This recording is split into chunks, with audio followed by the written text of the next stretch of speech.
Welcome back to the Geeky Chocolate Extravaganza. We have our friends Laurie and Jeanette from Blyss Cookies, and we are here to show you how to decorate the cutest little chocolate box cookies. This has been a hit at our Chocolate Extravaganza in years past. I'm loving how they always update the styles and technique, but also just keep it deliciously tasting good and so much fun. So if you are looking to get your foot in the door on some royal icing, this is a great way to do it because it's fairly simple, right? Very easy, yep. But also, it's a great way to celebrate chocolate. So tell us what we've got here in front of us.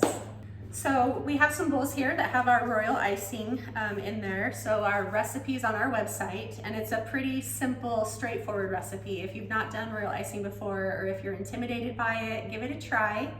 There's even a video on there that will walk you through all the steps of what it looks like to make. So once it comes out of the mixer, we've put just a little amount in each one of these bowls, and we've used food coloring, like a gel color, to color them.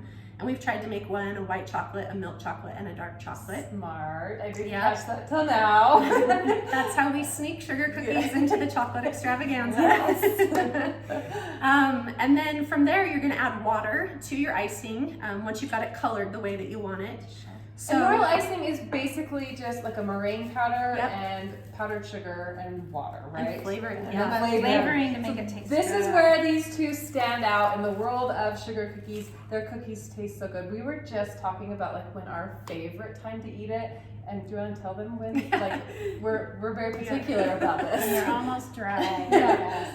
So right after we frosted them, and they sit just long enough that the surface is a little bit crusted over, so that when you bite them, the inside is still really soft. It's so good. The best. I think it's one of those perks. If you are the one that's going to be making it, you get to be the first one to eat that. Yes. Everyone else wait until they're set up and gifted. Yeah. We know when to eat them. Yeah. Yes, definitely. So so we've put water in here, and the two just. I'm a visual person, so you're looking for like a honey or like a creamy shampoo kind of texture consistency with this. It's really important to add your water little bits at a time. So even at home when we're working with such small amounts of icing, it's really helpful to use like a spray bottle with water in there. That blew my mind the first time we did the class, because I think sometimes we overestimate when we're dripping it by like a tablespoon or a teaspoon. So a spray bottle just does a fine mess. Sometimes that's all it takes is one or two little squirts. Yep. Yeah, you're trying to run it under the faucet or anything, sometimes you'll overdo it, and it's really hard to go backwards and thicken it back up. Really, the only way to do that is to add more fresh icing that's not been thinned yet. And that's only if you planned ahead. You can't sprinkle more powdered sugar in there very well. It clumps together, and then it will clog your decorating tips. So just be cautious with your water, a little bit at a time. And then, do you want to show them just how it like kind of ribbons off the spatula? So it kind of just, you've got flow to it. It will kind of just ribbon off the spatula there. And this is for your flood, right? Yep. This is flooding. What's drizzling off of the spatula, you can see it slowly kind of settling itself out and smoothing out again. Yeah, it almost looks like melted chocolate, It right? does. Doesn't it? You would have fooled me. Yeah. So tell me about coloring your icing. Are you particular about like which brands or like specific types of icing or color that you do to color it? We really like, AmeriColor or Chef Master. Okay. Both of their gel colors So are gels. gel colors for sure. That way you just need a small amount of them, and it won't, over thin. If you're using the really liquidy food coloring that you can buy at the grocery store, you have to add a lot of that to get a dark color. So if you're going for like the dark chocolate color, for example, it would take a lot of coloring to get it this dark, and you would over thin your icing. You guys have become like masters, because I was watching you color this. You were taking some chocolate brown, but also some black, and realizing that like a straight color sometimes doesn't add as much dimension, and so don't be afraid to understand the color wheel. Yes, it's add a little warmth, or if you need to warm it up or cool it down. Most of our colors, a lot of what we end up with is a little of this and a little of that. Yeah, which I love. I think it makes it personal too. So those are the Blyss cookies. You can't overcolor your icing. Okay. So when you're talking about dark colors like reds, blues, blacks, purples, or even this dark brown, the reason we do add like the black and stuff to it is to give it the depth, because if I kept adding chocolate brown, it overcolors, and then with royal icing, as it dries, it looks like oil spots in your icing. Yeah, I've had that. And people can taste it sometimes too, a real bitter flavor with those dark colors. Okay. So the couple of tricks with that are, mix your colors ahead of time. It's ideal maybe if you could do it the night before, again with those blacks, purples, blues, reds, And you want to stop coloring a little bit before you're to the color that you're really hoping for. And as it sits overnight, it will darken and develop. So the next day it will be the color you want. And do you guys color your white? We do. Yep. Okay. Yep. It actually helps stabilize the icing a little bit to have the color in it. So when we color our frosting white, it makes it a really brilliant white, but it helps stabilize it as well. I think one time you mentioned how it, like other colors tend to not bleed Yes, into yes, each other, it right? helps provide that, yeah. Which is, I would have never thought. I'm like, oh, this looks great. Yeah. It'd be fine. But no, there's white in there. And that's a good point to bring up too about white icing. When we flavor our icing, we use the clear vanilla, especially if you're planning on decorating with white icing.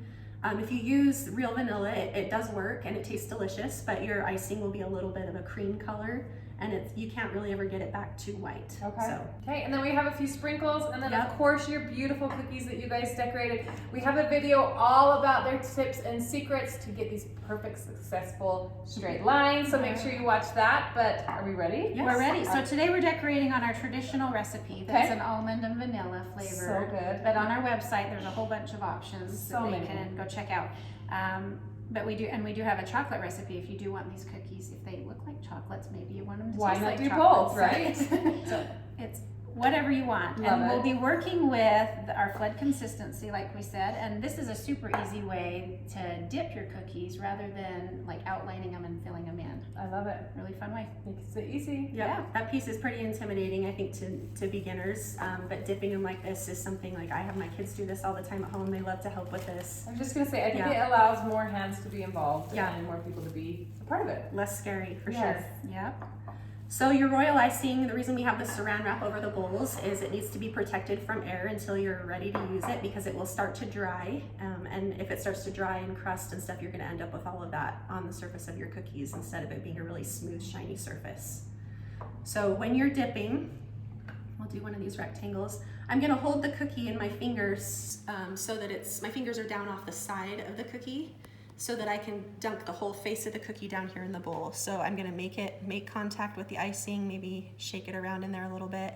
And then as I pull it up, I'm gonna leave it upside down here and just let a lot of the excess come off of the cookie. And then once it stops dripping here in just a second, I'm gonna do a really quick flip. And then from here, I can set this down on my cookie sheet. And you can see I've got like a little air bubble there. And this little tool is called a boo-boo stick, but you can just use a toothpick at home if you want. And I'm just gonna pop them. And then while it's wet like this, you can use these cute sprinkles and decorate them however you like, so that they look a little bit more like a little chocolate candy. So cute. Yeah. It's fun. Do you ever worry about taking the frosting, like dipping too far? Do you notice? I mean, tell me about where you want to go. Well, you'll kind of figure it out, because sometimes you'll dip it and you'll get up and part of your cookie doesn't Your whole have anything hand. on it. Yeah, or or you just go back in. Or if your fingers are hitting the frosting. I have a feeling my children would be like, oh, I guess I can do that. If you get your fingers back, far enough from the edge, like we were talking about, just so that they're not poking up higher than the cookie. Yeah, we're just kind of barely hanging on to the little bottom edge, I guess, right? So down in the frosting, and you can kind of roll it, whatever you feel like you need to do to make sure that the icing's made contact with the whole top surface of the cookie. And then, like I said, once it's done dripping, you can flip. And then you can shake it a little bit like this, like I am, and that settles it out. I think when I've dipped them before, I've always been a little intimidated about what's left over on top, because I mean, I definitely don't have the wrist action that you do to kind of flip it like that, but I was always like, oh, what do I do with this? But it's amazing to see just how beautifully it just kind of smooths out and flattens itself in there. Yep. I was worried about nothing. It kind of just does what it's supposed to. Yeah, giving it that little shake will help settle it out nice and flat. And then, like we talked about before, pop your air bubbles.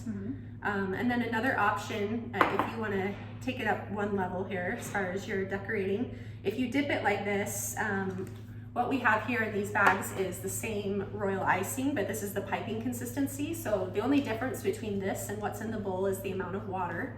This has less water in it, so that it's thicker. Again, to give you a visual, it's like toothpaste. Okay. And so while this is still... But a 1.5 is just like a round, right? It is just a tiny round. round. Yes. Yeah.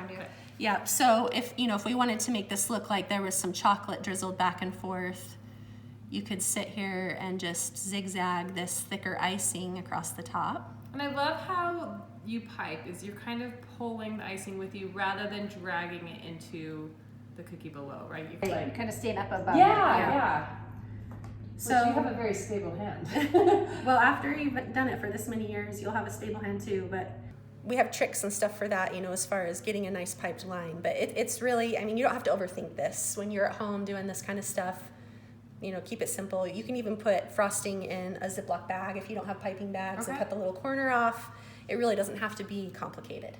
How long would you wait so that this will stay raised, or do you not worry about that so much with the dip method? So because I'm using the two different consistencies, where the bottom one is the thinner and then the one is thicker on top, they will stay a little bit more separate. Okay. If I was using Flood for both colors, they would sink in and become one, basically. Yeah. But if I do this while the Flood frosting is still a little bit wet, they grab each other a lot better, so it makes this white zigzag I've done on top less fragile, like where it won't chip off the top of the cookie. Yeah, it's so smart. And it's so cute because it still gives it a little bit more like dimension to it. Do you want to show them a little swirl on that guy? So again, this is just the piping, and this is in our little milk chocolate color. So, you can look at chocolate candies online to get ideas, or, buy a box for inspiration and eat them while you decorate. But we kind of just tried to mimic some of the designs that we see on chocolate candies. So you can do little swirls like that. It's perfect. They're so fun. So this is a really cute little sprinkle mix. It's got candy pearls and the jimmies in there. So sprinkle mixes can be really fun to use on top of the cookies as well. We don't usually use a lot of the big sugar pearls. It'll be most of those nonpareils and then the jimmies because they are a softer bite. If we use the sugar pearls, they're usually more of like an intentionally placed, like one here, one there. Yeah, something, exactly. Okay. How long would you until it's dried enough to where it won't take it? When they've crusted over, kind of have the hard shell on top, everything will just roll off. But you do have, a couple of minutes. I was gonna say, it's not there for a little bit, Yep. so you could dip a ton and then come through and sprinkle.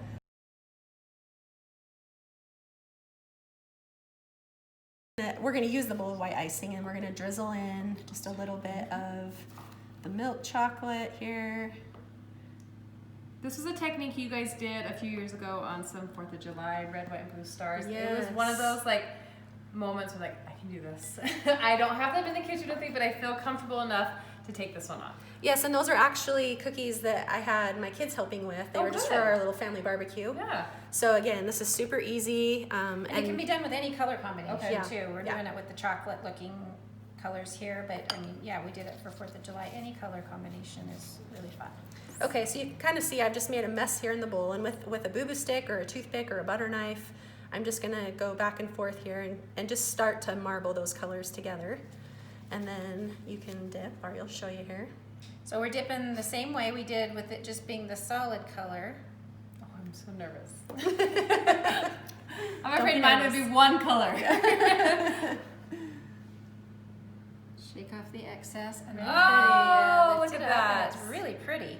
And then if we dip more, you'll see each one is kind of a little bit unique. And does it get to a point where you can't, it's kind of blended enough, or about how many? Yeah, it can. So if you're doing this and you have a lot of cookies to do, I would just do a very small bowl of the white icing. Okay. And you can dip and dip and dip, and then you'll get to the point where you need to maybe add a little bit more of your other colors in there again, marble them again. But then when this bowl of white gets just really polluted, like you're saying, of all the colors, and you're not getting the differentiation, then you can get a new bowl of white icing and kind of start fresh. So smart. So don't use your whole tub. Yeah, you don't use your whole bowl. And this is not the technique you do at the very beginning. If you're planning on doing all of these, because this is kind of like what was left over, just do this. And so smart. But yeah, each one they're just fun, and each one looks a little bit unique. I can do this. You can do this. You want to do one? Oh, I don't know. Yeah, come on, you got it. Oh my gosh, I'm nervous now. Let's see what you do. We'll do a circle. Okay, I'm holding my fingers. Yeah. I feel like I need to get the Jeanette flip. Yeah. Yep. Hey! You got it. There we go. Nice. I can be part of the chocolate box. There you go. Perfect. Very cute. Anything So else we really need to fun. know about these? About how long will this take to set up? Where you feel comfortable packaging them? A lot of times we'll make the cookies and then let them sit out overnight, and then in the morning you put them in an airtight container, either little bags or a Tupperware or something like that to keep them from drying out. But they can, if they sit out overnight, then they'll be nice and stable, where if they get on top of each other, they're not going to damage the frosting. No fingers going through that layer of frosting on there. So we're gonna pack it. We'll let them sit for a little bit. We're gonna do some. We'll do a buttercream video to show you. So if you wanted to learn some buttercream techniques, we'll show you that, and then we'll package them and get them all ready. So All right. thanks, ladies. Yes.